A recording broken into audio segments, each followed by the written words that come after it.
بسم الله الرحمن الرحيم الحمد لله فاطر السماوات والأرض جاعل الملائكة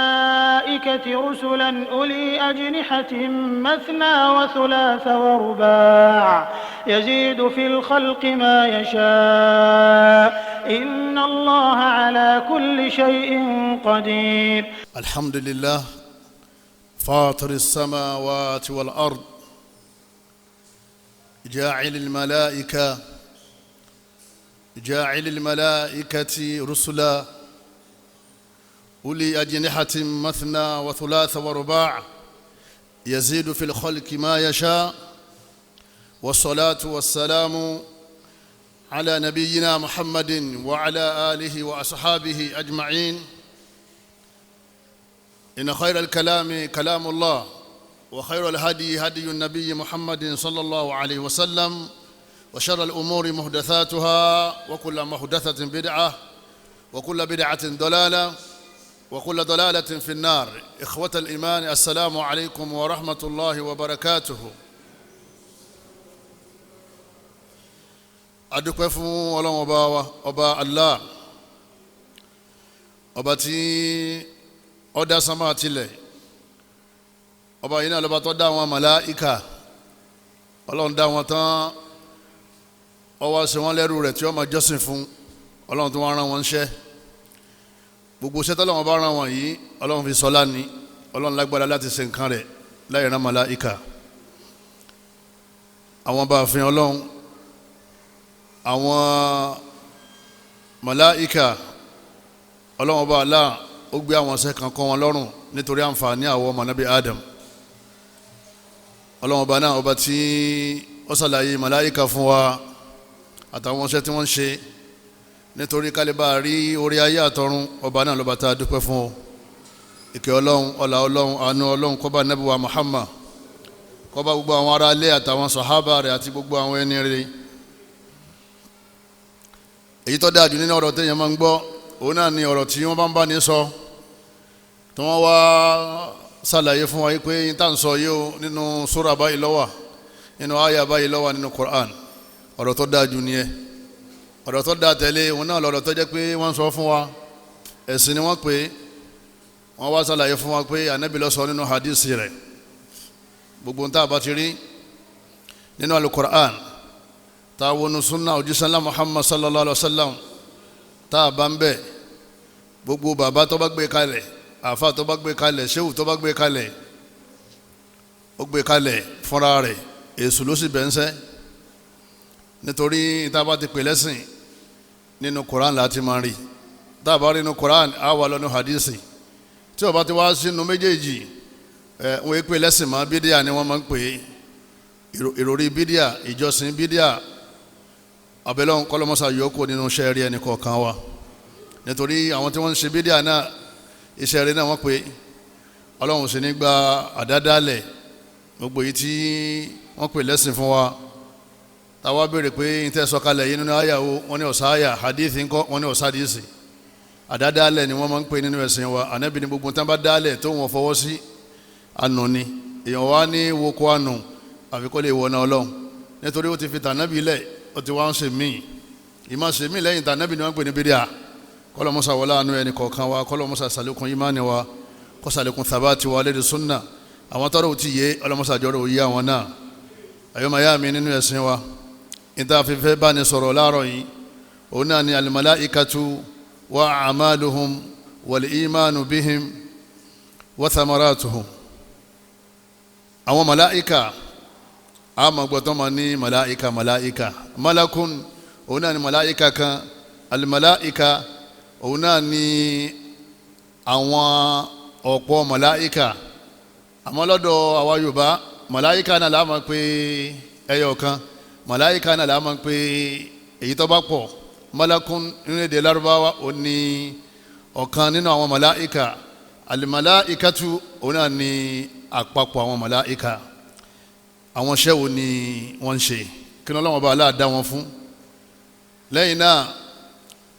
ìgbàgbọ́ pé màláíkà wà, Ọlọ́run sì bẹ̀ wọ́n sẹ́. ó jẹ́ ọ̀kan nínú àwọn ìgbàgbọ́ tá a gbọ́dọ̀ ní ká tó jáde láyé.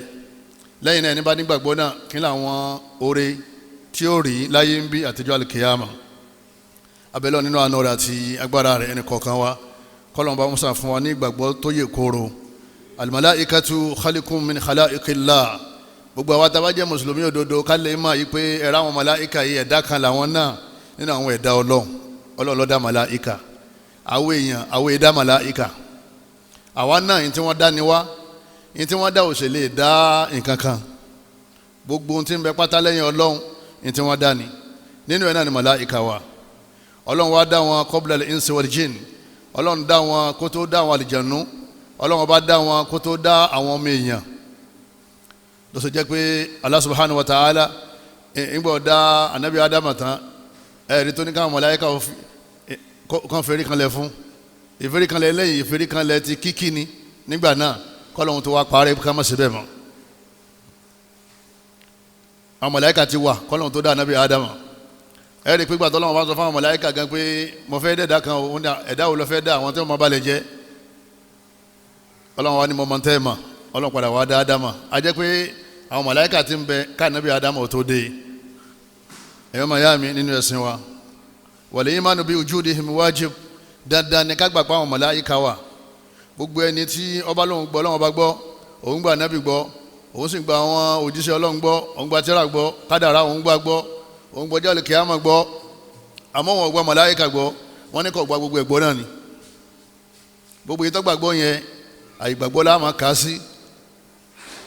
wa man ankara wujudal malaika gbogbo ẹni tó bá sọ tó jẹ́ mùsùlùmí òdodo tó wá ní kò sí màláìka nítorí pé òun ò rí màláìka òun ò sì gbà pé màláìka wà wọ́n ní onítọ̀hún faqad kafara fi dinillah ó ti di kèfèrí lábẹ́ ẹ̀sìn Ọlọ́run torí pé kadhaba Allahu rasulahu ó ti pè Ọlọ́run bá nírọ̀ àtànábì wa Muhammad sallallahu alayhi wa sallam Ọlọ́run ní màláìka wà ànábì ní màláìka wà. al-imanu bil malaika والتصديق الجازم بأن لله ملائكة ìta ń pè ní ìgbàgbọ́ nínú màláìka yìí òun náà ni ká gbàgbọ́ yìí pé àwọn màláìka wà Ọlọ́run Ọba Allah ló sì dá wọn Ọlọ́run Ọba Allah ló sì ní wọn nítorí pé ẹ̀rí wá nínú hadith anabi wa Muhammad sallallahu alayhi wa sallam nígbà tá anabi ń ṣàlàyé nípa àwọn orígun ìgbàgbọ́ ẹ rí i pé al-imanu bil màláìka wa ruknu thani min arkanil iman òun náà ni erigun ẹlẹ́ẹ̀kejì nínú àwọn erigun gbàgbọ́ Jibril alayhi salam ó wá bá nabi wa Muhammad sallallahu alayhi wa sallam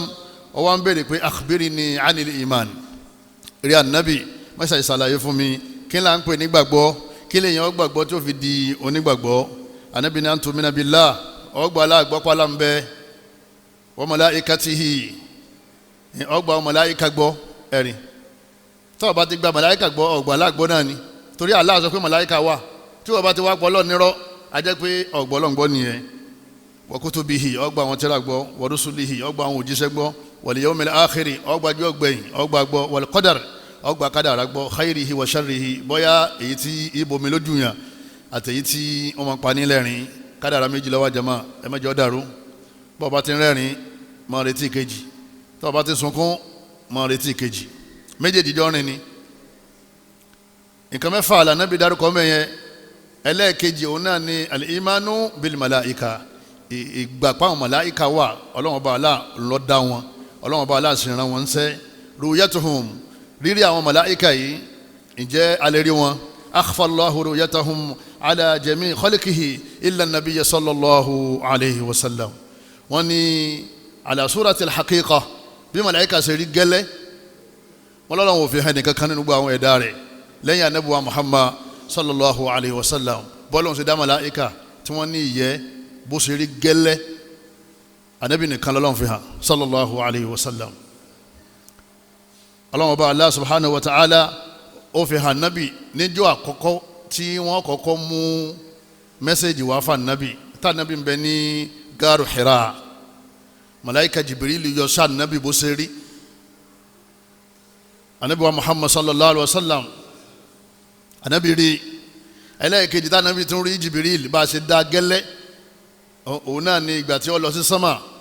al-Mi'raj tó lọ sí sánmà ẹlẹ́ẹ̀keje ibẹ̀ ló ti rí màláìka Jibril bó ṣe rí gẹ́lẹ́ ọlọ́run Allah subhanahu wa ta'ala in sọ nínú al-Qur'ani karim a'udhu billahi minash shaitani rajim ọlọ́run bá ní wa laqad ra'ahu nazlatan ukhra ọlọ́run ní Muhammad ra'ahu orí tó wà ń bẹ̀ Jibrilu ni nazlatan ukhra ay marratan ukhra ó tún rí lẹ́ẹ̀kejì ẹ̀wọ̀n tala kọ́kọ́ nígbàtí Jibrilu sọ̀kalẹ̀ tó wá sọ fún pé ikra ọ̀yáka orí ń gbà yẹn ọlọ́run nígbà tán tún wá dé òkè sánmà keje ó tún rí walaqad ra'ahu naslatan ukhra 'inda sidratil muntaha nígbà tí wọ́n débi igi sidra al-muntaha 'indaha jannatul ma'wa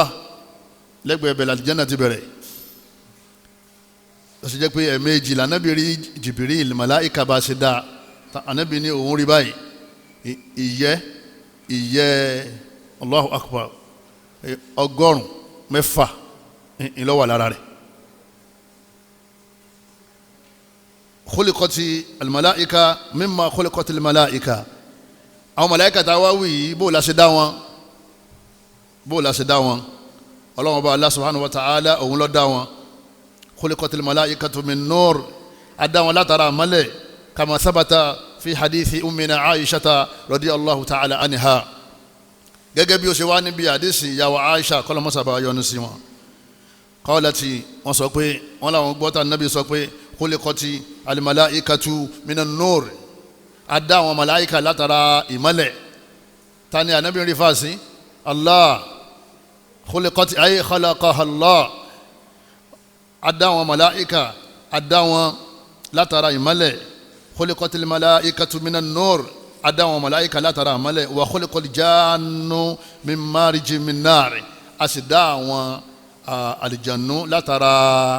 iná tí ń jò fẹ́rẹ́fẹ́rẹ́ ibẹ̀ lọ́lọ́run ti dá wọn àlìjànú wa khuliqa ádámù mimma usifa lakum ọlọ́run bá dá ànábì ádámà látara àtíìnì látara yẹ̀pẹ̀ ẹrọ̀fọ̀ ni wọ́n kó jọ wọ́n sì mọ́ ọlọ́run ní kọ́ ọmọ dẹ̀dá ní sì ń sọ̀rọ̀ ojú sì ń rí náà ètí sì ń gbọ́rọ̀ ihò tó wà nínú mú ọ wà ń bẹ̀ ẹsẹ̀ sì ń rìn ọlọ́run ò rí fọ́tò nǹkankan kọ́ wá wò kọ́ wá fi dá tiẹ̀ ọ pàṣẹ náà ni tó bá ti pàṣẹ pé kí nǹkan máa ṣe bó ṣe fẹ́ nǹkan náà ó sì máa rí bẹ́ẹ̀ máa kẹfìyà tó nọ́ọ̀rù ìmálẹ̀ tá a wá dá àwọn màláìkà níbẹ̀ ìmálẹ̀ yìí báwo ló ṣe rí ìjẹ́ mi lè máa ìjọ wà náà lè máa ìjẹ́ nìkan máa lẹ́yìn ọlọ́run wọ́n ní al-kayfiyatu amrun ghaibi ọ̀rọ̀ tó pamọ́ ni tó jẹ́ pé nìkan kan ò lè máa bí ìmálẹ̀ náà ṣe rí lẹ́yìn ọlọ́run ọba Allah subhanahu wa ta'ala khalaqahumullahu bi sifatin mutanawwi'a ọlọ́run ọba dá àwọn màláìkà pẹ̀lú àwọn fọ́tò oríṣiríṣi ọlọ́run ọba Allah ó dá wọn míì wọ́n ní ìyẹ́ méjì ó dá wọn míì wọ́n ní ìyẹ́ mẹ́ta ó dá wọn míì wọ́n ní ìyẹ́ mẹ́rin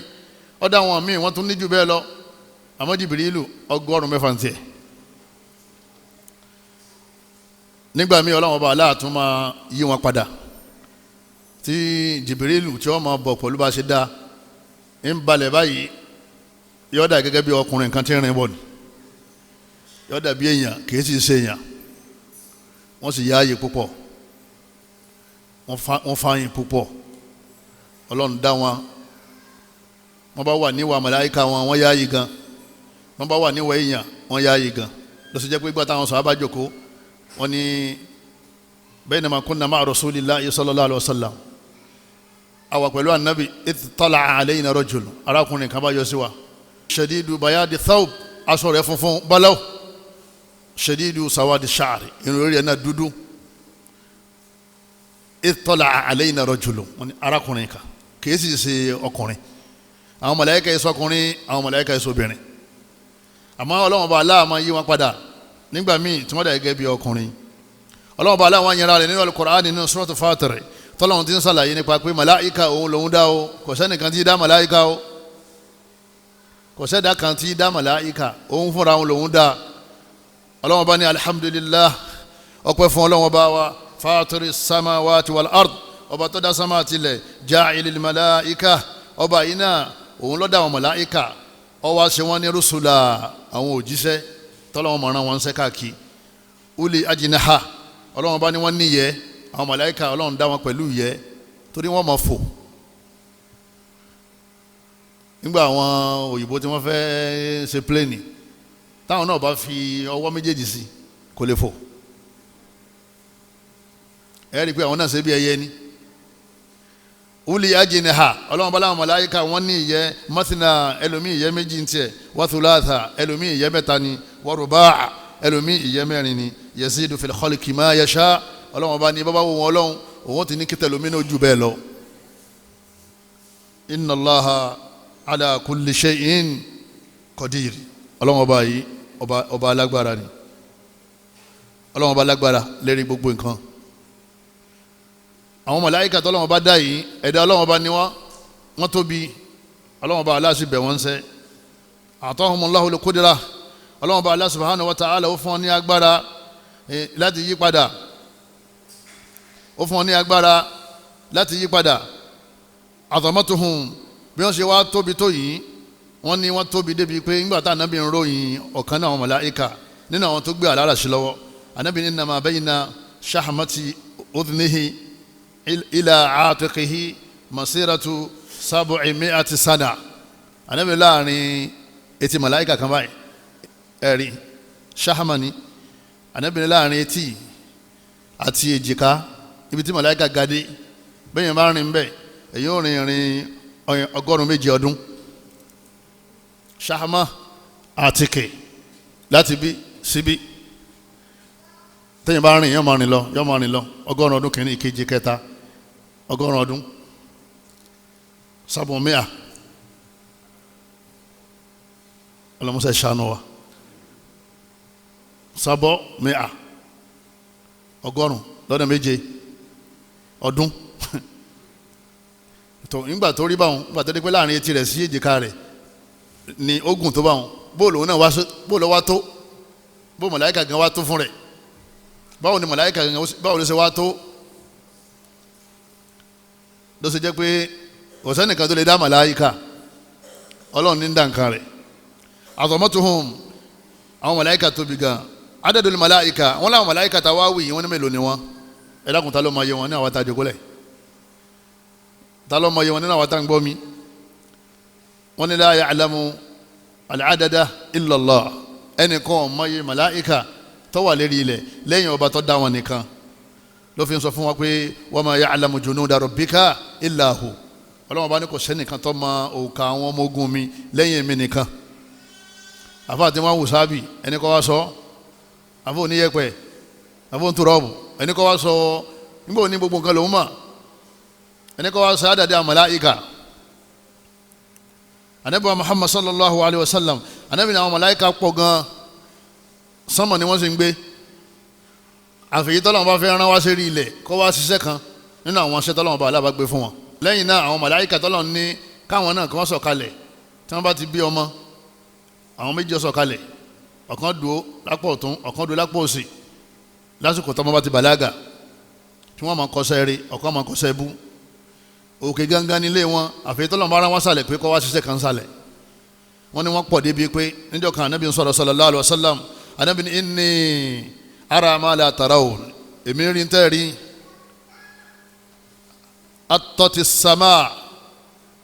atọ́tí sama ayé thakulati sama anábì ní sama ó ti kún fọ́fọ́ atọ́tí sama ti kún fọ́fọ́ wa huqqa laha an tahitta ó sì yẹ kó kún fọ́fọ́ lóòótọ́ ó kún fọ́fọ́ fún pípọ̀ àwọn màláìka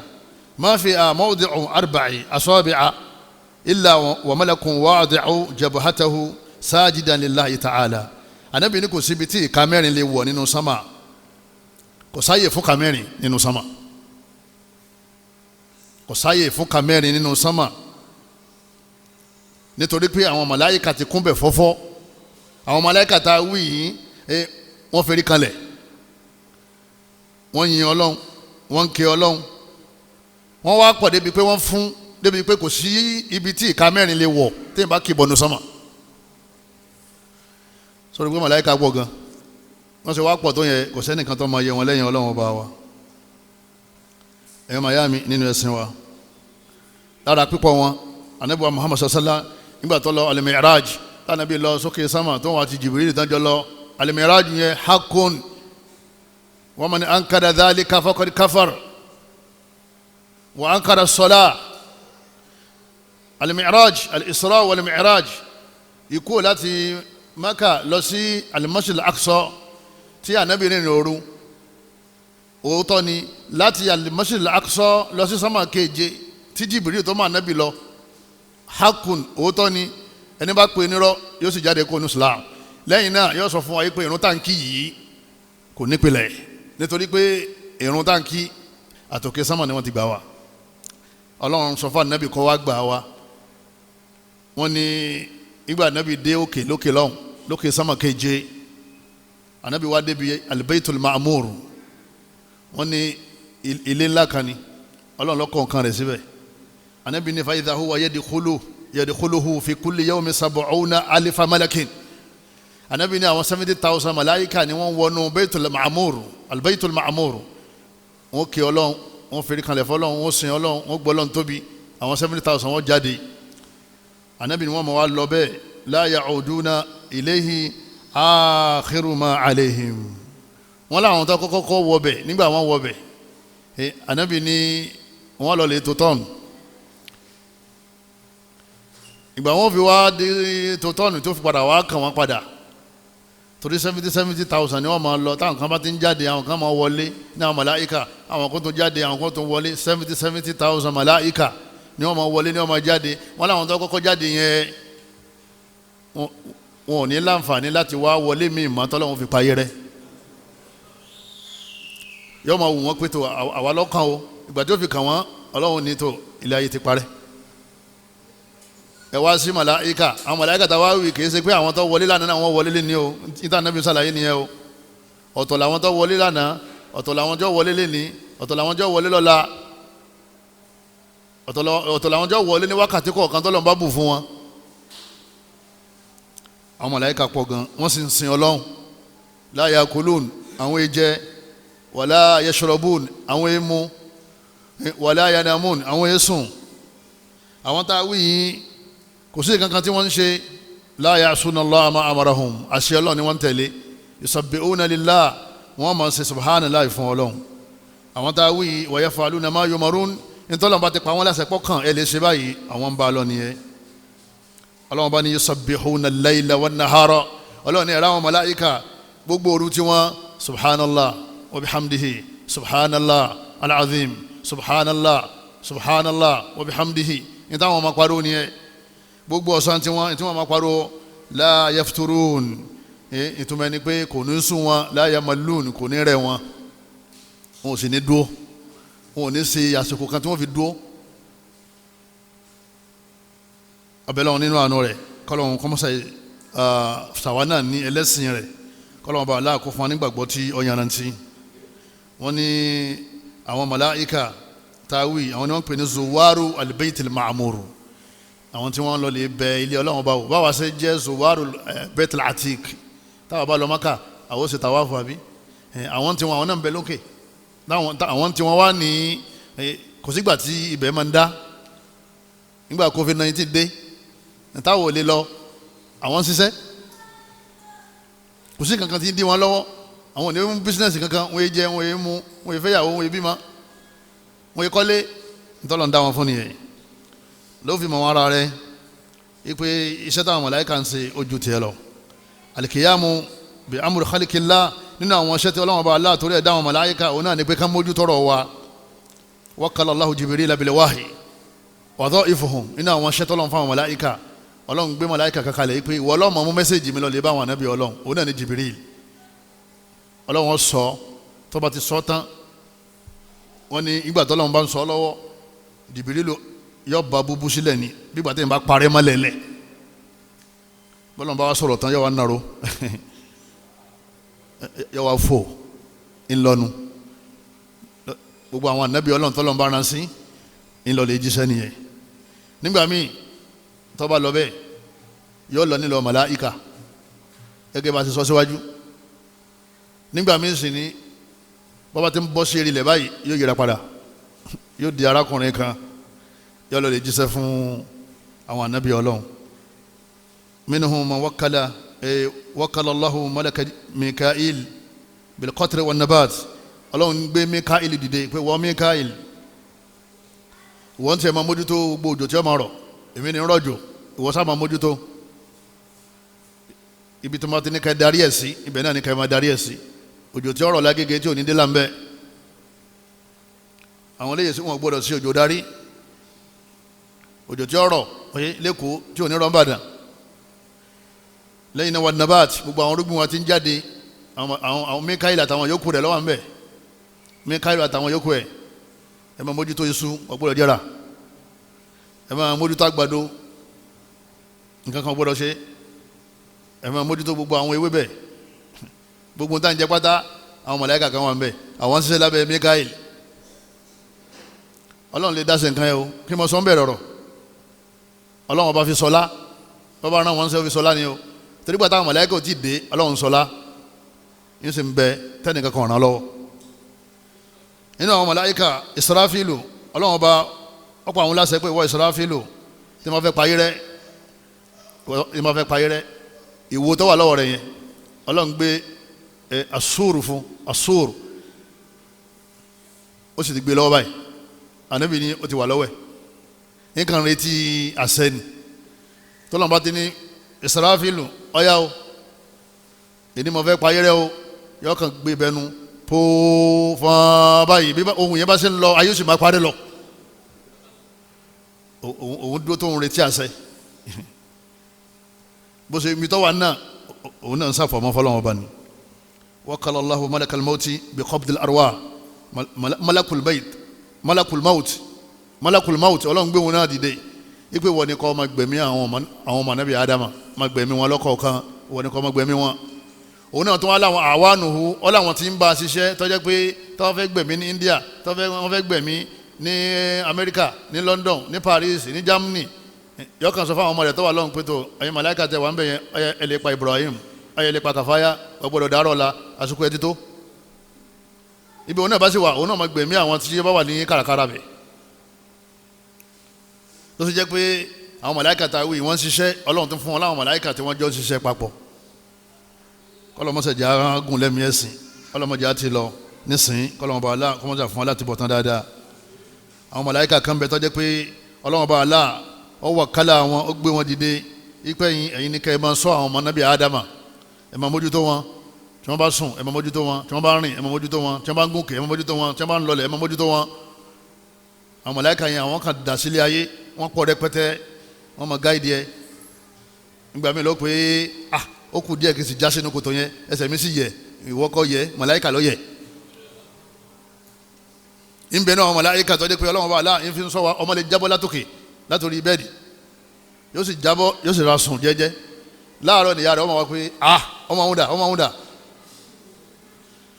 tó dé pé bá gbàlagbà kan jábọ́ apá rẹ̀ lè kán, yóò sì bọ́ ọmọ bí tó máa sùn sí. àwọn màláíkà eléyìí àwọn ni wọ́n Ọlọ́run ní ká máa ṣọ́ wa níbi àwọn aburú àṣetánì, àwọn àdánwò lé ayé tó ṣe gbogbo tí ń ṣẹlẹ̀ sí wa yẹn Ọlọ́run bá fẹ́ ní o. àyèmáyé ewu tọ́lọ́run bá ti kákò nínú sẹ̀mí wa. Ọlọ́run bá ní lahu mu'aqibatun min bayni yadayhi,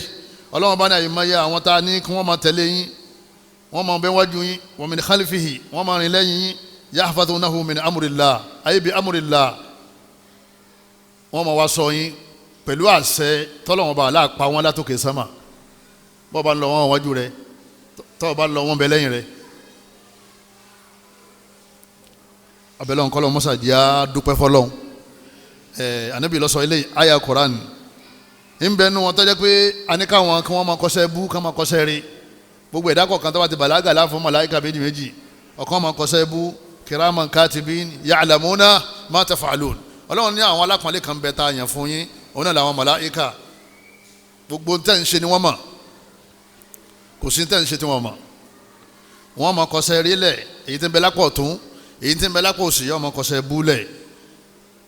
eléyìí yóò jẹ́ kẹ́ni kọ̀ọ̀kan wa ká máa sọ ẹnu wa, níta bá ti sọ níta bá ti ṣe, tó bá pamọ́ fáwọn ọmọ Nábì Ádámà kò pamọ́ fáwọn màláíkà. níbẹ̀ náà màláíkà tó jẹ́ màláíkà tó sayyahun yatba'una majalisa dhikr. àwọn eléyìí ọlọ́run dá wọn sílé ayé sayyahuna ni wọ́n látara àṣeyáhà wọ́n máa rìn káàkiri àwọn màláíkà yóò máa káàkiri wọ́n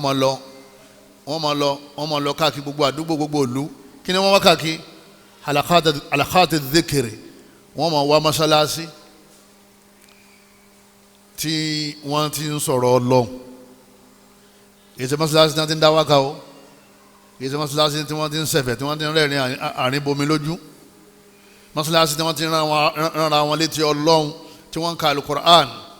bóyá àwọn ọmọ ń ka alukur'an ni àbáwọn àgbàlagbà àwọn rán wa létí alukur'an anabi wa muhammad sallallahu alaihi wa sallam anabi ni wa majtama'a qawmun fi bayti min buyutillah àwọn kan ò ní kójọ sínú ilé ọlọ́run yatiluna kitaballah kama ka alukur'an fúnra wọn wa yatadarasunahu kí wọ́n máa wá fa àwọn ẹ̀kọ́ tó wà ní kur'an náà jáde kí wọ́n máa kọ́ra wọn lẹ́kọ̀ọ́ kur'an baynahum illa nazalat alayhim sakina àfikọ́ lọ́wọ́ sọ ìfọ̀kànbalẹ̀ látòkè sánmà lérí wọn kọ́lá bá sàjọ sọ kalẹ̀ lérí ẹni kọ̀ọ̀kan wa wa ghashiyatuhum rahma ọlọ́wọ́n bá ní àánú òun yóò bò wọ́n dàrú wa haffatumul malaika lẹ́yìn náà àwọn màláìka wọ́n wà rọ̀ kiri ká wọn bá a ṣe jòkólẹ̀ yìí pẹ̀lú ìyọ̀ǹda ọlọ́wọ́n àwọn màláìka ń bẹ láàrin wa nínú àwọn sayyahun àwọn máa ń wá bí wọ́n bá ti ń sọ̀rọ̀ ọlọ́run kì í ṣe bí wọ́n ti ṣe sáwí o tọ́lá àwọn tí wọ́n ṣe sáwí náà mọ́ṣáláṣí làwọn náà wà torí pé àdádálẹ̀ làwọn ń ṣe ní tí ànábì ò mú wá làwọn ń ṣe àwọn tí wọ́n bá dúró lérí alukoran àti sunna ilà ànábì rí fàásì wọ́n kan tó wà ní koran ṣe tó wà ní koran ni ọwọ́ èyí tẹ̀ ń ṣe yẹn tó wà ní koran wọ́n ní wọ́n máa wá tọrọ àdúrà fún wa wọ́n máa tọrọ àforíjì fún wa wa dhakarahumullahu fi man inda ọlọ́run tún wá máa rántí àwọn ènìyàn lókè sánmà ipe àwọn màláìkà tó wà lókè sánmà ọlọ́run tún máa sọ fún wọn pé àwọn lágbájá wọ́n wà nílé ọlọ́run tí wọ́n rán ara wọn létí ọlọ́run ọlọ́mọṣà ìkàwá náà kún wọn ọlọ́gbàrá ọlọ́run ọba wa yaktubuna alqadar ìbẹ̀ náà màláìkà tó jẹ́ pé ọlọ́run ọba Allah subhanahu wa ta'ala yóò ràn wọ́n ṣẹ́ lásìkò tí a bá ti di ẹ̀dá nínú ìyá wa ọlọ́run pàṣẹ ìgbà màláìkà ẹ lọ lè kọ́ bí katibi rizqihi wa umrihi wa ajalihi aw shaqiyyu aw sa'id ẹ lè kọ́ kádàrá tí ó lò tí ó fi jáde láyé ó ti wà lọ́dọ̀ ọlọ́run tẹ́lẹ̀ ọlọ́run kan tó fi hàn màláìkà ní pé ọ̀dà ọmọ yìí ìrìn àjò rẹ̀ ní àsìkò tí ó dáyé ní àsìkò tí ó kó ní ẹnìkan ò ní mú kó láyé tásìkò bá ti tó ẹnìkan ò sì lè dá dúró básìkò bá ti tó lẹ́yìn náà arísìkì rẹ̀ ní amálì yìí iṣẹ́ tí ó ṣe láyé ní arísìkì ẹ̀ ní tí ó nà ní ní tá a fún ní lẹ́yìn náà ìgbà tí ó kó láyé ní lẹ́yìn náà bọ́bá kó láyé ṣe olórí ibú ni wọ́n padà yà kó tó jáde láyé àbọ̀ olórí ire ẹ̀stáǹpù ẹ̀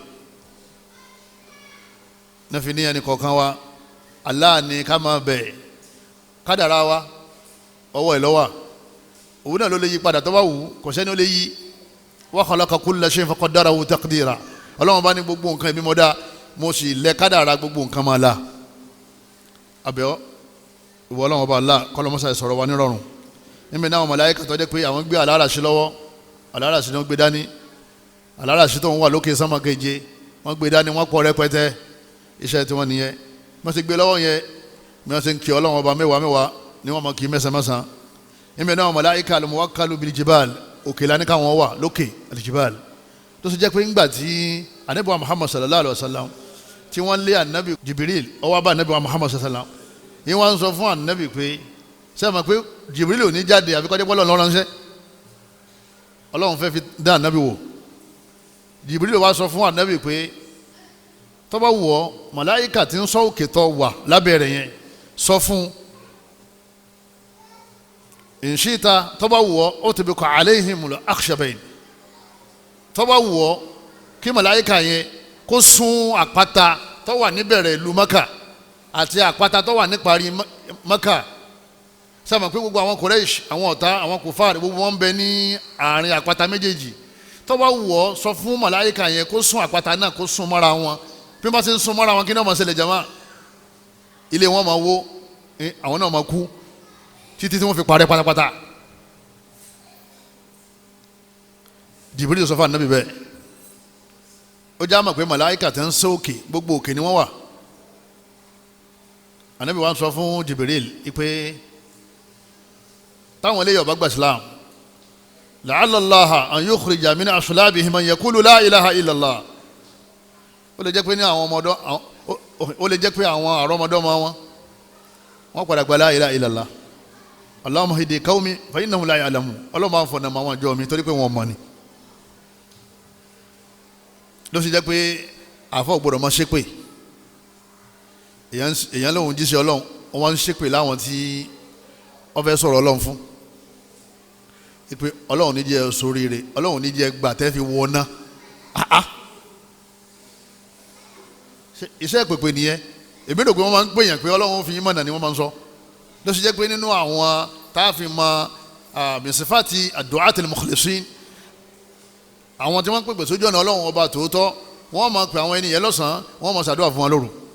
ipe àwọn tí mo pè lọ́sàn-án o ọlọ́mọṣà fọ̀nà mọ́ wọn o. ló jẹ́ pé ẹni tí máa ń pèpè sójú ọ̀nà sunna àdúrà lọ́wọ́ máa ṣe òní máa ṣe pé kódà àwọn kan lè béèrè ìpè lọ́wọ́ rẹ̀ ipe ṣe pè lé wa ẹ̀gbọ́n àwọn kan náà sọ báwọn nábì ọlọ́mọṣà sọ wá ń bẹ̀ èyàn máa ṣàdúrà fún wọn. àdúrà là níbi padà ṣe fáwọn tá a wí ibi tá a ti lọ òun náà ni pé àwọn màláíkà tí wọ́n ń sọ òkè níbẹ̀ náà àwọn màláíkà tó jẹ́ pé al-muwakkaluna bi fitnatil qabr á dá àwọn kalẹ̀ kí wọ́n máa jẹ àwọn tí wọ́n bá wọnú sàárè láì kú sínú Islam. àwọn tí ò kú sínú Islam tí wọ́n bá wọnú sàárè àbáwọn mùsùlùmí tó jẹ́ pé kò ṣẹbọ àmọ́ àwọn ẹ̀ṣẹ̀ ńláńlá mi náà ń bẹ tí ń ṣe kò wá túbá bí ká máa ṣòfófó, ká máa fọ̀rọ̀ dáàrin àwọn méjì rú. tó dáa nábì kọjá níbi sàárè méjì kan nábì ni wọ́n ń jẹ wọ́n yà lọ́wọ́, ànábì wọ́n sì ń jẹ wọ́n yà lérí àwọn ẹ̀ṣẹ̀ tẹ́ kà sí. alákọ̀ọ́kọ́ eléyìí bó ṣe wà yín la yastabiru min al-bawl yamshi bin namima, òfófó lòun máa ń ṣe. eléyìí ń tiẹ̀ òun tó bá ti tọ̀ tán kò kí tábà, àbí tó bá fẹ́ tọ̀ ní máa ń tọ̀ openly láàrin àwọn èèyàn tí wọ́n máa wò, torí àwọn ṣe ń jìyà nínú sàárè. àmọ́ tó bá kọ́kọ́ gbé òkú sínú sàárè báyìí màláíkà méjì yọjú. àwọn afá kan wọ́n ní orúkọ àwọn màláíkà náà kò sẹ́ni tó mọ̀ lẹ́yìn Ọlọ́run, Munkar Nakir, Munkar Nakir. àwọn afá yà pa lérí ẹ̀ ipe orúkọ yẹn ò correct, orúkọ yẹn ò sì wà authentic. Malakani dé, ànábì ní màláíkà méjì yọjú sí àwọn fàáfàá mọ́ra wọn lọ́wọ́. ìta fẹ́ ló ń bẹ̀ òun náà ni pé màláíkà ọ̀sá yọjú. àwọn màláíkà yìí wáyé jìlì sáànì yìí wọ́n wá gbé jòkólẹ̀ nínú sàárè. àwọn èèyàn máa béèrè pé má rabbuka, ta ni Ọlọ́run ọba tiẹ̀, wa ma nabiyyuka, ta la nẹ́bí taran sọ, wa ma dinuka, ẹ̀sìn wo ló sì jáde láyé. tó bá jẹ́ mùsùlùmí òdodo yóò ní Rabbi Allah, tó bá jẹ́ ní tí ì ṣẹbọ yóò ní Allah, yóò rí Allah yẹn pè nítorí pé àárín òun àti Allah yẹn ọ̀dàrú kó tó kù láyé. wọ́n fa tì wọ́n ní wá sí gbẹ́rẹ́ onírọ́, wọ́n fa tì wọ́n ní kó wá sí gbẹ́rẹ́ onírọ́, wọ́n fa tì wọ́n ní kó ní kó wá mọ̀ jàsẹ̀ jẹ́ onírọ́. wọ́n wòran olóhùn wòran tẹ́lẹ̀ wọ́n ń ṣàdúrà. àwọn léyìí gbà táàrin wọn àtọ́lọ́hùn ti dàrú kó tó jáde láyé wọ́n ní Rabbi Allah. lẹ́yìn náà wọ́n béèrè tala nẹ́bí rẹ, tala arákùnrin tala ránṣẹ́ ọ, yóò ní Muhammadu Rasulullah, yóò là nẹ́bí wa Muhammad, nítorí pé àárín wọn àti súnà ọ̀dàrú kó tó kù láyé. yín ṣe súnà má ìsìlámù yìí ó ṣe súnà ọlọ́fẹ́ tẹ̀lé ànábì wọlé ọ̀la ọ̀nà ìbò lọ́wọ́ àgbàwọ́. ọmọ ṣe súnà ni ọmọ ṣàlékún súnà jojoojúmọ́ lọ́mọ tẹ̀lé ànábì sọ báyìí, ànábì sọ báyìí, ànábì ṣe báyìí, ọmọ tẹ̀lé. lẹ́yìn náà ta lẹ̀sìn ẹ̀sìn wo ni wọ́n ń sìn, tó o bá ti najú tẹ̀sìn mí ìwọ náà ó rí i pé ó ní ìsìlámù lẹ̀sìn mi. ẹ̀yọ́ máa yá mi nínú ẹ̀sìn wa.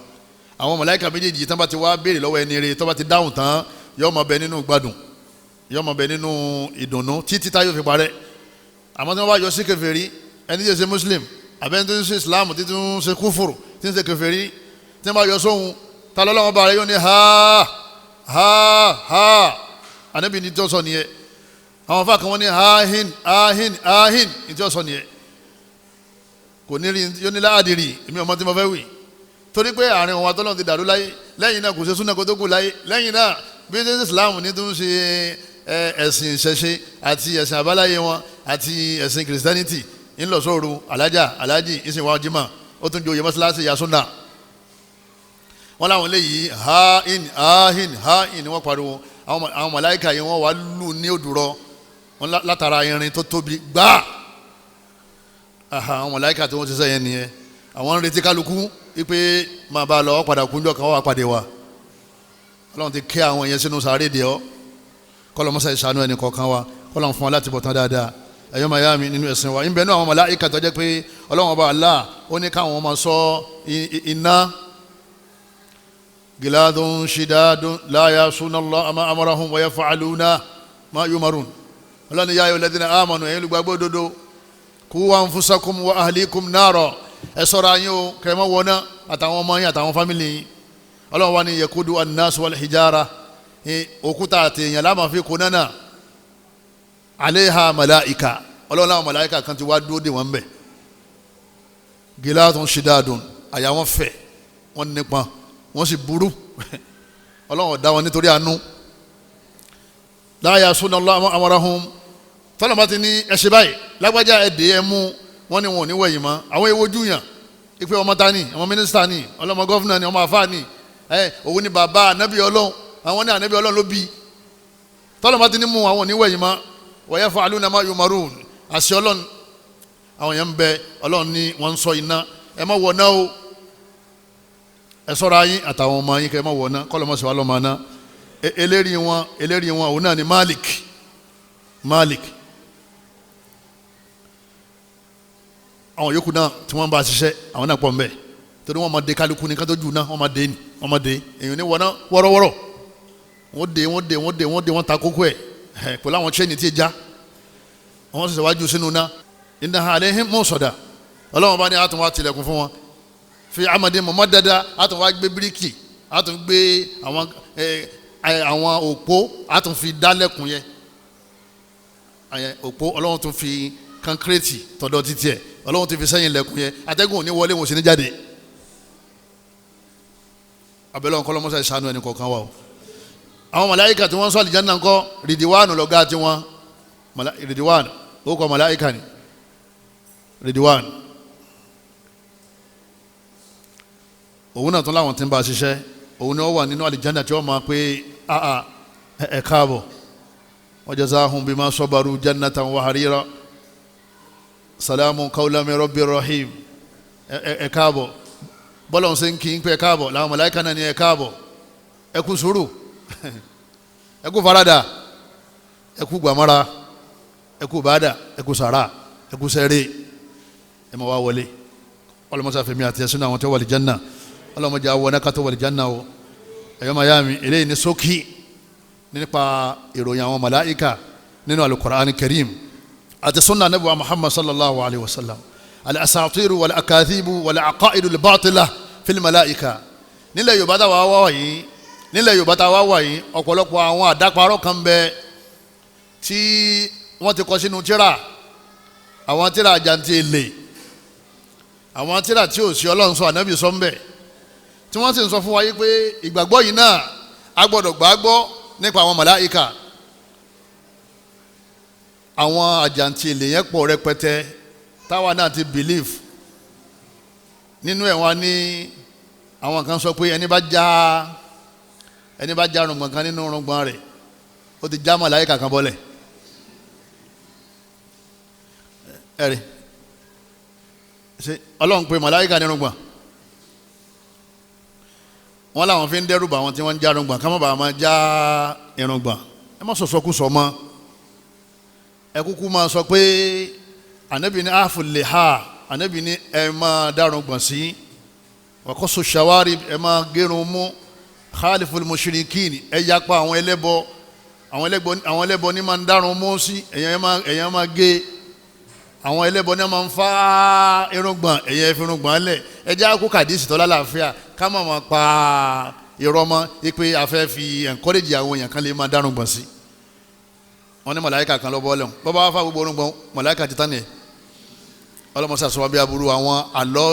yánníbo àtìjàpá táwọn yẹn ń pa nínú àwọn àlọ́ àti yánníbo ìjàpá táwọn yẹn máa ń pa lábala màláíkà òun náà ni pé àwọn kan wọ́n gbà pé màláíkà tá a bá wọnú sàárè àwọn wòlíì kan bẹ tá a bá wọ bẹ táwọn màláíkà ò ní bí wọ́n ní mọ́rọ̀ bùkà àlọ́ náà ni ọ̀kan náà àwọn àbá Sufi ní Ìlọrin bẹ̀ lọ́dún kan ló ní nínú àwọn àgbà àwọn tí wọ́n jẹ́ onísúfí wọ́n ń porúkọ rẹ̀ ní Abu Yazid al-Bastami wọ́n ní Abu Yazid al-Bastami yìí wọ́n ní wòlíì ọlọ́ni wọ́n nígbà tó kú wọ́n wá gbé sínú sàárè àwọn fámìlì ẹ̀ padà sílé àwọn màláíkà méjì wá yọ sí wọ́n wá ní ya Aba Yazid al-Bastami ma rabbuka tani Ọlọ́run ọba rẹ̀ wa ma nabiyuka anabi wo ló ń tẹ̀lé wa ma dinuka ẹ̀sìn wo ló ń ṣe wọ́n ní Abu Yazid al-Bastami ó wá bẹ̀rẹ̀ sí wò wọ́n pé ẹ̀yin màláíkà ẹ̀ ń bi èmi léèrè ìpè ta ni Ọlọ́run ọba ti tèmi àyànga yín lẹ́nu àfáwọn ló ti sọ òkè sèmi o ó ní àyànga yín lẹ́nu rẹ̀ lọ́hùn ibi kan ní sẹ́ gbádùn nítumẹ̀ èmi wòlé Ọlọ́run tí mo ti wọlé Ọlọ́run tèmi àtọ́lọ́run fira wá lẹ́ngbà kan lẹ́sẹ̀ wá ń béèrè lọ́wọ́ mi farabatahuma ó sì mú okùn àmọ́ ibi tó ti rókùn náà ó wá sọ àwọn màláíkà méjì yìí ó wá sọ wọ́n mọ́lẹ̀ títí fún 40 days kó tó tú wọn lẹ̀ padà ipe ẹ lè sọ fọlọ́hún ẹ lè ṣiṣẹ́ jẹ́lẹ̀ gbogbo àwọn tírà burúkú tá a máa ń ka ilẹ̀ Yorùbá náà yìí tírà tá a wí náà wọ́n kà fáwọn jàmáà ńlọrin ni o sẹ́rí pé ẹni tí òkè gan ti mọ̀ pé àlọ́ ìjàpá àti kíni jẹ́lẹ̀ yìí àti yanniwo ni màláíkà ẹ̀yọ́ máa yá mi nínú ẹ̀sìn wa gbogbo àwọn eléyìí àráyè fún mọ́nílẹ̀ Yorùbá kí sẹ́wù kan kọ́kàn jòkó lẹ̀ kọ́kàn máa wúwi kúwi kọ́ wa ní èyí tó ń fi sọ bẹ́ẹ̀ ni pé ká ẹ lè bá a mú ojú ọ̀nà Súfì ní ojú ọ̀nà èèmọ̀ táwọn Súfì hàn àwọn màláíkà ni nítorí ipò tí wọ́n ní lọ́dọ̀ Ọlọ́run ìfẹ́ dákọ̀ sẹ́wù yẹn torí ó ti kú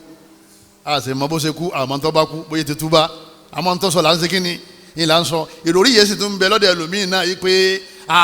bàbá kan wọ́n ní bàbá yẹn tó bá wọnú sàárè àwọn yẹn kú lẹ́ni táwọn màláíkà ọmọ bíi pé mọ́rọ̀ bùkà àtúngbọ̀ yẹn náà láìpẹ́ àwọn ọmọ rẹ̀ ní sọ òṣèlú kan kọ́ sọ nǹkan ẹ o wọ́n láwọn bàbá àtàwọn yẹn wọ́n kú lẹ́ni tí wọ́n máa bíi pé mọ́rọ̀ bùkà tán bá wọnú sàárè Ọlọ́run ní sáwọn ilé ìlẹ́fẹ́ máa bí àwọn lẹ́yìn ní ìdí kẹ́ máa bí wọ́n ní kankan Ànábì sì ń sọ fáwọn sàhábà pé yín tí wọ́n bí yín rè o Ànábì sọ fáwọn sàhábà àbí táwọn Ànábì sọ fún jọ́nà tí wọ́n bá wọn náà wí lábẹ́ ipe yín tí wọ́n bí yín ni o nígbà wọn bí sàhábà wọn wà níbi àfa àtàsọ́wòf oye Súfì ṣíṣe gbòòrò àìmọ̀kan ìṣìnà ẹ̀sìn tí ò ní í ṣe pẹ̀lú Al-Kùránì àti Sunnah ronú ṣọ̀kan ronú ṣèkan kẹ́sì máa tẹ̀lé ṣéwù ní tẹ̀lé afọ́jú kum inda shaykhika kalimayiti inda mugassilihi ọ́ dákẹ́ lọ́dọ̀ ṣéwù rẹ̀ yóò máa darí rẹ̀ síbi tó bá wù ọ́ ní tó bá wù ní ó máa sọ fún ọ gbogbo tó bá wù ní ló máa lọ yóò máa darí rẹ̀ ọ́ gbọ́dọ̀ sọ̀rọ̀ ọ́ gbọ́dọ̀ béèrè lima wa keifa ọ́ gbọ́dọ̀ sọ yóò máa wá tẹ̀ ọ́ síbi tó bá wù gẹ́gẹ́ bí ẹni tí ń wẹ̀ kú sí máa ń tẹ òkú tí ń wẹ̀ síbi tó bá wù wọ́n ní bó ṣe gbọ́dọ̀ rí lọ́dọ̀ àfa rẹ̀ nu àwọn sábà ṣe ń bè lọ́wọ́ ànábì ìgbéra ànábì eléyìí ò yé wa o ìdá ànábì kan lọ gbà lérò pẹ̀lú eléyìí o ìdá ànábì eléyìí ò kílíà o ànábì ṣe ń ṣàlàyé fún wọn ẹ̀sìn tán fẹ́ ká máa ṣe nílẹ̀ Yorùbá nìyẹn àwa sọ fún wọn pé èyí ti di aṣọ àfìsẹ́yìn súnà ti ṣe kínni súnà ti gbòde súnà ti fọ́nká súnà ti tàká súnà ti wọ gbogbo lé kẹ́ ẹ ti tẹ̀ wá padà sínú súnà kọjọ́ tó lọ kẹ́ ẹ lè bá wà lìjánà torí kẹ́ ẹ wọnú súnà yẹn náà ni àdúrà tiwa náà àtẹ̀yìn àtàwa kọ́lọ̀ ń ṣe wá lọ́mọ àlìjánà kọ́ mọ̀ ṣe wá lọ́mọ àná min al-akadhibi hawla al-malaika nínú àwọn àdáparọ́ àwọn màláíkà òun náà ni kí sẹ́wù kan gbà àbí káfà kan kọ́ gbà àbí káka tíra kan wọ́n ní sẹ́wù yẹn sọ pé ẹni tí ó bá ṣe subhanallah àbọ̀ káyà kanu Quran àbọ̀ ní walhamdulillah àbọ̀ ní wala ilaha illallah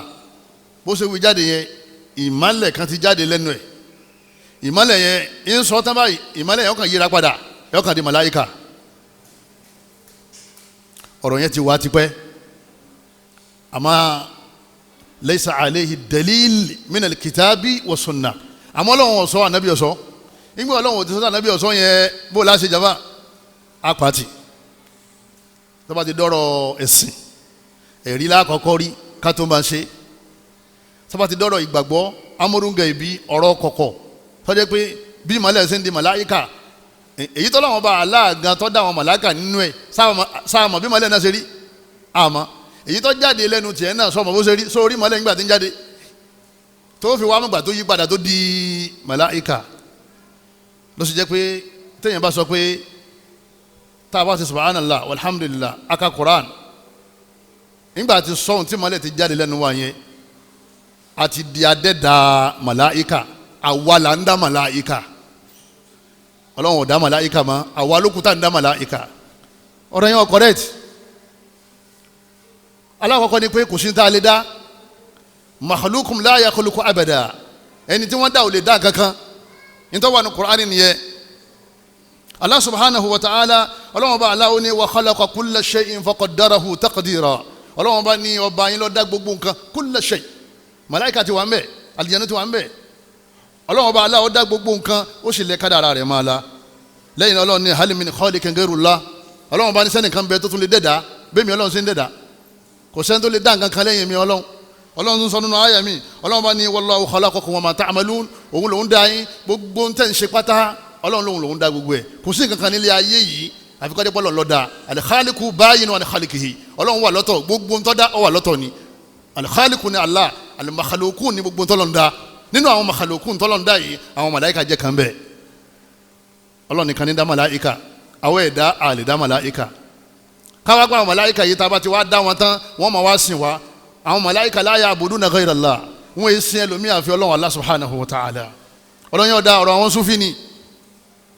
alọ́ ni alọ́, nítorí pé tá a bá sọ tán sí etí ó kù ní pé káfẹ́ rí tì nínú súrọ̀ nínú àwọn súwárul Qur'an ìpè ní tá a sọ yìí o Suratul Baqara lọ́lọ́run ti sọ, Ali Imran lọ́lọ́run ti sọ, àbí bẹ́ẹ̀ sì kọ́ hadisi lọ́wà, hadisi Muwatta,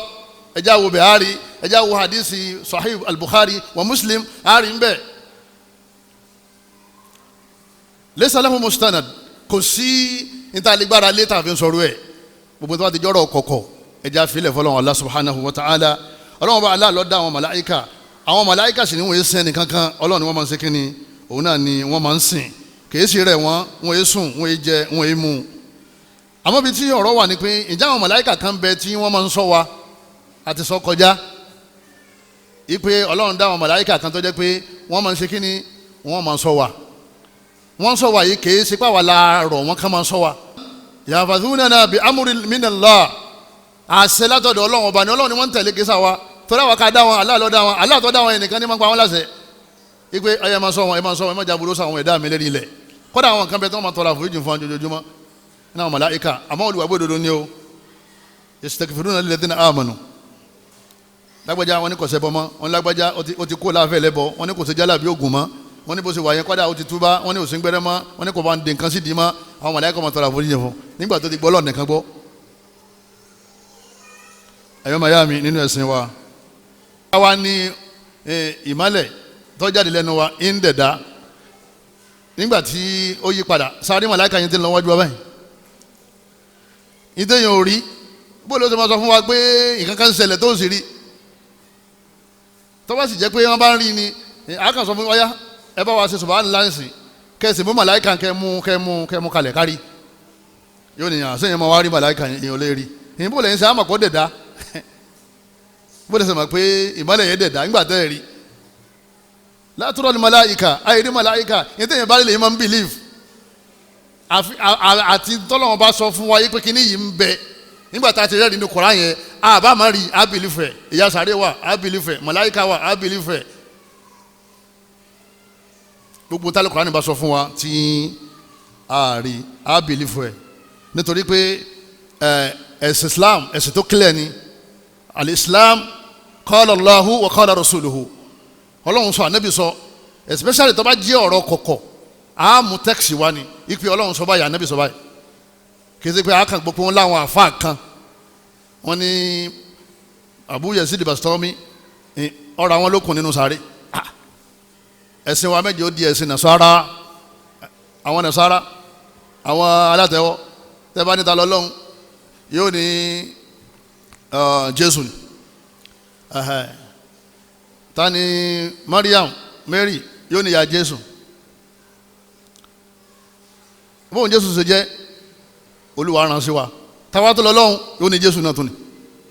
táwa béèrè pé kí lẹ́ ń sọ yìí yóò ní kò lè yé yín, kò lè yé yín yẹn wọ́n yé practice ẹ̀ nínú Islam, kò lè yé wa báwo kò lè yé yín ẹ̀ lè understand ẹ̀ kò sínú Islam. Ànábì ní taraktukum ala al-mahajjati al-bayda layluha kanahariha la yazigu anha illa halik. Ànábì ni mo fi yín lẹ̀ lójú ọ̀nà tó clear dáadáa òru àtọ̀sán rẹ̀ ọmọ ẹ lè sọnù ẹnìkan wà ní kúrò lójú ọ̀nà tó clear yẹn àfẹnitọ́ fẹ́ lè parẹ́ àwọn ò bìlífù bàbá sọ mọ́ àwọn sẹ́wù sọ wọn ní báyìí lórí tí wọ́n bá ti fún wa láyà àdánù ni nígbà náà lẹ́yìn orí Islam ṣe lẹ́sìn náà òfin nídìí ẹ̀sìn àwọn kiri yó ipe ẹ̀ lè gbọ́ yé kò lè yé yín ọ̀kan náà àwọn ọmọ tíṣà wa kan àjọ ń bọ̀ láti skul kan tí mo máa ń lọ́gbà kan báyìí ó wá jẹ́ bàbá pásítọ̀ mo gbé ní mọ́tò ìwọ́n ń béèrè pé àní ta lọ lọ́hùn ọlọ́run wà lókè mo ní Jésù Olúwa wa ń kọ́ olólùwà lòun náà ta ló dá ọlọ́run Mary ń kọ́ ó ní ìyá rẹ̀ Jésù Olúwa wa ń kọ́ olólùwà náà ní mo ní ta wá lọ lọ́hùn nínú àwọn méjèèjì ó ní àfa àmọ́dàmí làmú kò lè yí ọ kò lè yí ọ mo bá já bàbá kalẹ̀ ní làǹbẹ̀jọ sàn bíi pé bàbá ẹ máa lọlé bàbá kò lè yé mi la fi parí ọ̀rọ̀ àfa you can't understand it ẹ má gbìyànjú sínú ẹ̀sìn Islam ní tẹ́ bá sọ ẹ̀rù dáadáa ẹ wo dáadáa ẹ wá mú ẹ̀rí wánu Koran tẹ́ fi bá kẹ̀ àtàdísà Ànábì wa Muhammad sallam gbogbo àwọn tí wọ́n ń sọ̀rọ̀ eléyìí ọ̀pọ̀ rẹpẹtẹ ńlẹ̀ Yorùbá ọ̀rọ̀ àwọn màláíkà lè sọ tán kọ́lọ́ba aláàkọ́mọ́sá bá wa tàmálẹ̀sẹ̀ mi wọn ẹ̀yọ́ máa yá mi nínú àwọn àkàdìbù tá a máa ń gbọ́ lábala màláíkà lọ́dọ̀ tí wọ́n ń bí òun náà ni pé àwọn màláíkà tá a wí yìí tá a bá ní sọ̀rọ̀ a lè máa pè wọ́n ya Jibrilu ya Mikailu ya Israfilu wọ́n ní wọ́n tún ní ya Asrailu kò sí ní ya Asrailu Malakul Mauti ló wà wọ́n ní ẹgbà wa ẹ̀sánú wa irọ́ Ọlọ́run bá ní gbogbo ẹ̀dá wọn ò lè dá yín lóhùn èmi Ọlọ́run nìkan mo lè dá yín lóhùn Ọlọ́run fala tad'u ma'a Allahi ahada ẹ má pè nìkan kan nínú ẹ̀dá mi tẹ́ ẹ bá ti ń pè mí nígbà wọn fẹ́ ju Ànábì Ibrahim sínú ná alayhi salatu wa salam wọ́n ń jù tí ń lọ nínú náà lọ báyìí tí ń lọ dòó Jibrilu yọ sí ó ní àbíká hajà ó ní kí ló fẹ́ ó ní amma ilayka fala tó bá dé pé ìwọ ni ìwọ màláíkà ẹ̀yin ní bùkátà sí ẹlẹ́ni o wa amma illa Allah fa na'am Ọlọ́run bá Allah ni mo ní bùkátà sí hasbiyallahu wa ni'mal wakil ní tọ́sọ náà nìyẹn Ọlọ́run tó mi ẹ̀yin ní di màláíkà ó sì tó lẹ́ni tá a fẹ́ yín tì ṣé ọ̀wá tó lóòótọ́ nígbà Ọlọ́run rí i pé ọgbàrá aláwọ̀ Ọlọ́run lóòótọ́ kulna ya naru kuni baridan wa salama ala Ibrahim Ọlọ́run bá ní ìwọ náà máa jò àmọ́ gbọ́dọ̀ jó Ibrahim kó o sì tutù ó sì gbọ́dọ̀ tutù tí yìnyín tó máa wá kó nira bá tí èsì bá tutù púpọ̀ ọ̀rá máa níyàn ni Ọlọ́run ní tutù àmọ́ má tutù èyí tí ò ní ní salam ó sọ fún Jibril pé Jibril fi tẹ́lẹ̀ wọn ò ní kankan báwo ṣe o èmi ò ní bùkátà sí ọ làfà kan wà sọ fún wa pé nẹ́kàlí kan bẹ ya Jibrilu ya Mikailu ya Israfilu láàmà pé eléyìí ò níbàámu nínú ẹ̀sìn wa gbogbo ẹ̀dẹ́ ti ní nẹ́kàlí burúkú yẹn lé ẹ̀lẹ́ dànù kẹ́ máa wọ̀ ná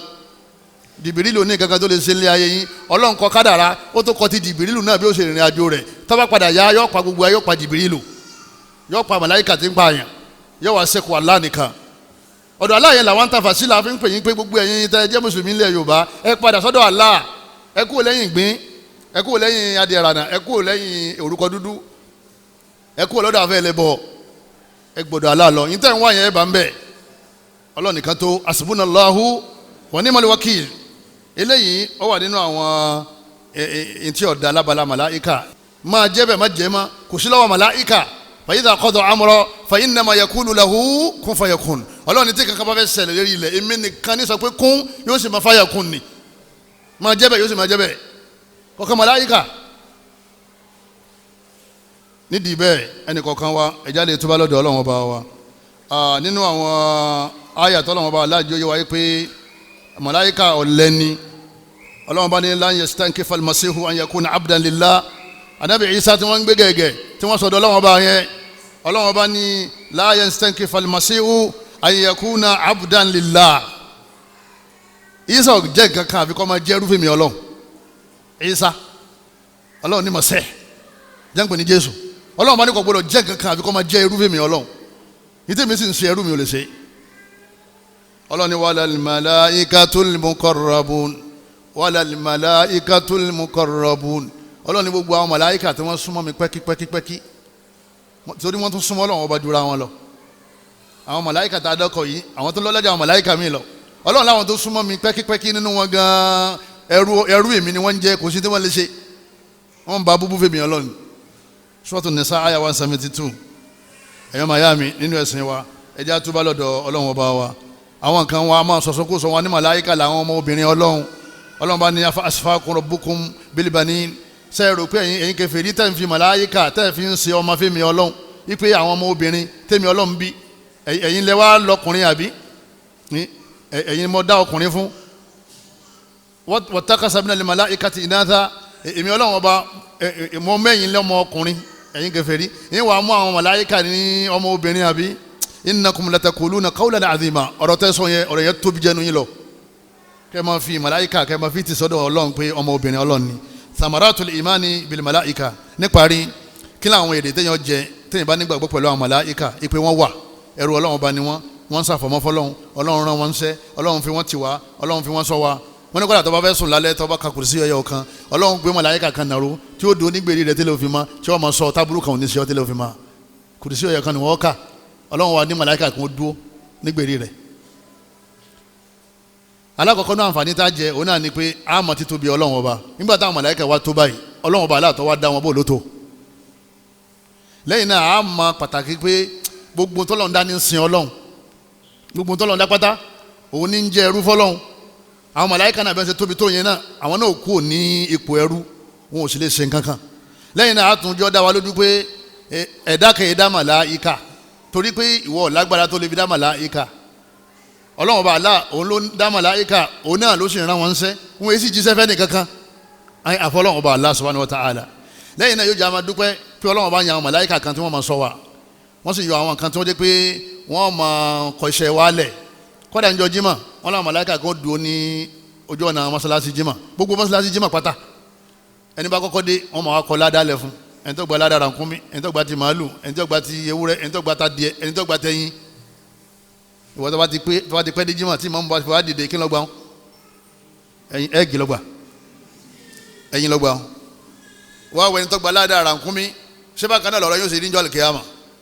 ẹ̀já lè tèmi adé jímọ̀ o ẹ̀dá kun tó tọ́ lọ́wọ́ bá wa ṣé láwọn màláíkà kan bẹ tó jẹ́ pé wọ́n kọ́ṣẹ́ bú àmọ́ wa máa sára ipe níta ṣe pamọ́ yìí níta mo fẹ́ ṣe yín sí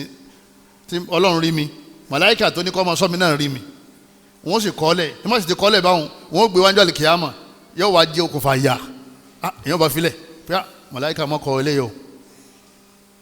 èèyàn máa sọ́ra ẹ̀ nínú àwọn àǹfààní tí èèyàn bá ní má ní sẹ́ni àwọn màláíkà nìyẹn lẹ́yìn náà èèyàn máa sọ́ra ipe Ọlọ́run ọba Allah subhanahu wa ta'ala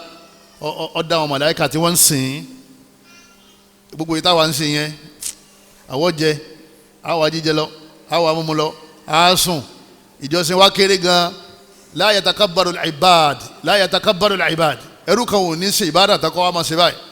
ipe àwa tá a máa ṣe subhanallah ni àwa tá a máa ṣe walhamdulillah ni àwa tá a máa ní la ilaha illallah ni àwa tá a máa ní Allahu akbar ni ẹ̀yin mélòó ló ṣe níbi táwọn màláíkà